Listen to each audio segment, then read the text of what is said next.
କହିଲି କି ଜୟ ଜଗନ୍ନାଥ ଶୁଭ ଶୁଭ ସକାଳୁ ଛାତ ଉପରେ ଟିକେ ବସି ପବନ ଖାଉଥିଲି ତାପରେ ଯାଇକି ଦାନ୍ତ ଫାନ୍ତ ଘଷି ପଖାଳ ଖାଇଥିଲି ପଖାଳକୁ ଯାଇଥିଲି ମଟର ତରକାରୀ ପାଇଁ ମଟର ତରକାରୀ ଆଣିକି ଏପଟେ ତାକୁ ଦେଇଥିଲି ବରା କାଢ଼ିବା ପାଇଁ ସେ ବରା କାଢ଼ିକି ନିଜେ ନିଜେ ଗୋଟେ ଖାଇସାଇଲି ତାପରେ ଭାତ ପଖାଳ ମଟର ତରକାରୀ ଖାଇ ଦେଇକି ବରାକୁ ତାପରେ ଯାଇଥିଲି ମୁଁ କିଛି କମ୍ପ୍ୟୁଟର ଲେଖା ଥିଲା ତାକୁ ଥିଓରି କାମ ସାରିବା ପାଇଁ ଥିଓରି କାମ ସାରିବା ଭିତରେ ଟିକେ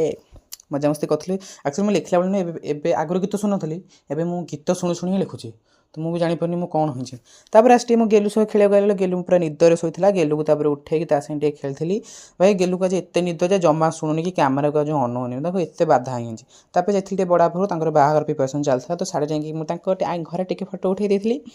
ତାପରେ ତାଙ୍କ ଘର ସବୁରୁ ଆମ ତାଙ୍କ ଛାତ ବାଲକୋନିରୁ ଗୋଟେ ଟୋଟାଲ୍ ଆମ ଗାଁର ଗୋଟେ ଭିଉ ନେଇଥିଲା ଆମ ଗାଁରେ ଏତେ ବଡ଼ ନୁହଁ ଆକ୍ଚୁଆଲି ଛୋଟ ଗାଁଟେ ଆମର ତାପରେ ତାଙ୍କ ଘର ଦ୍ୱାରା ସବୁ ବୁଲି ବାଲିକି ମୁଁ ଆସିଥିଲି ଆକ୍ଚୁଆଲି ଇଞ୍ଚଳ ଖେଳ ହେଉଥିଲା ଖେଳିବାକୁ ଏଠି ଦେଖିଲାକୁ ଭାଇ ଆମର ନଥିଲା ଆକ୍ଚୁଆଲି ପୁରୀ ଯାଇଥିଲେ ପୁରୀରୁ ଆସିକି ପରେ ଦେଖନ୍ତି ଏମିତି ଖେଳ ମଜିକି ଯେ ମାନେ ଆମ ପାଖେ ଆସି ବସିଲେନି କହିଲା ତମ ପାଇଁ ମୁଁ ବସିବିନି ତାପରେ ଘରକୁ ଆସିଲା ପରେ ଇଏ ଆମର କହିଲା କ'ଣ ନା ଯେ ବାପାଙ୍କୁ ତ ମିଛ କଥା କହିବୁ ତା ନାଁରେ ବୋର ମୋର ଆଜି ମିଛ ତାକୁ ପୁରା କନ୍ଦେଇ ଦେ